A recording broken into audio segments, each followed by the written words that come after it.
Chào mừng quý bạn đọc đến với chuyên mục Cùng bạn đọc sách của Thư viện Trường Tiểu học Thị trấn.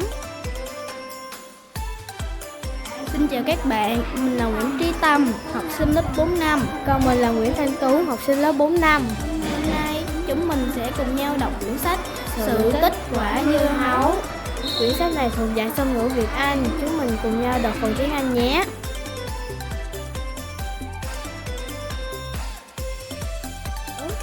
The 17th Hung King adopted a small child named him Tim. When he grew up and got married, the king considered Tim as an important person. However, he didn't take advantage of that and always believed success should be achieved by one's effort. The scholar tried to interpret his belief improperly to make the king think that he was ungrateful. Hung King became angry at him. Tim and his family were sent to an isolated island without any necessities. The sail and the boat was moving forward the sea. The mainland was slowly becoming out of their sight. The next day, the boat finally reached a small island. The king's servants left the family with little food on that island. The wife had a fear of dying in this place, but Tim was so optimistic. He said, "The God gave birth to us. Either the God or we can decide whether we live or die. Nothing to worry about." There was nobody else on the island. They had to eat natural fruits and seabirds.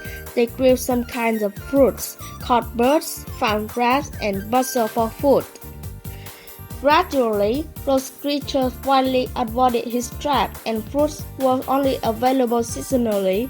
Therefore, the sources of food reduced, which made their life more difficult. Summer day, there was a flock of birds eating on the seaside. Noticing his coming, they immediately flew away and left a piece of fruit.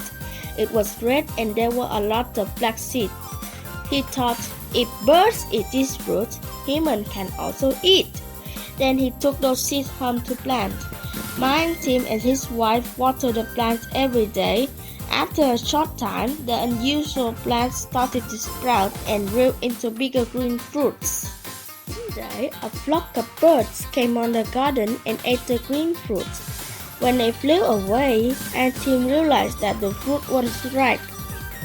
He harvested and cut the fruit into pieces. He found it red inside and it's so sweet and juicy. He and his family decided to enjoy the fruit instead of a meal on that day. Tim's family began to plant the fruit widely and took care of them to produce bigger and sweeter watermelons. Each harvest time, he consistently carved his name into each fruit and threw them into the sea with the hope that someone could find them. One day, a fishing boat came near the island and caught at Tim's garden. They wanted to take the tasty fruit into the land area. Therefore, the family exchanged a lot of food and built a small house. Meanwhile, Hung King couldn't stop thinking that Tim might have died. Sometimes he felt pitiful, but when he got the watermelons, he wondered who had planted this fruit. He got surprised when knowing that was Tim, so he made an immediate decision to take the family back to the palace. When Tim returned to the mainland, he shared the precious seeds with everyone and teach them how to plant. This famous fruit brought many benefits for Vietnam, and that is the origin of watermelon today. Chào các bạn, chúng mình vừa nghe bạn Tâm đọc xong câu chuyện Sự tích quả dưa hấu. Lợi dụng vào kiến thức mình để ra những sự nghiệp, chứ không nên tâm sự vào ai. Nhưng dễ chứng minh được điều đó thông qua câu chuyện. Vì thế, chúng mình hãy dựa vào bản thân để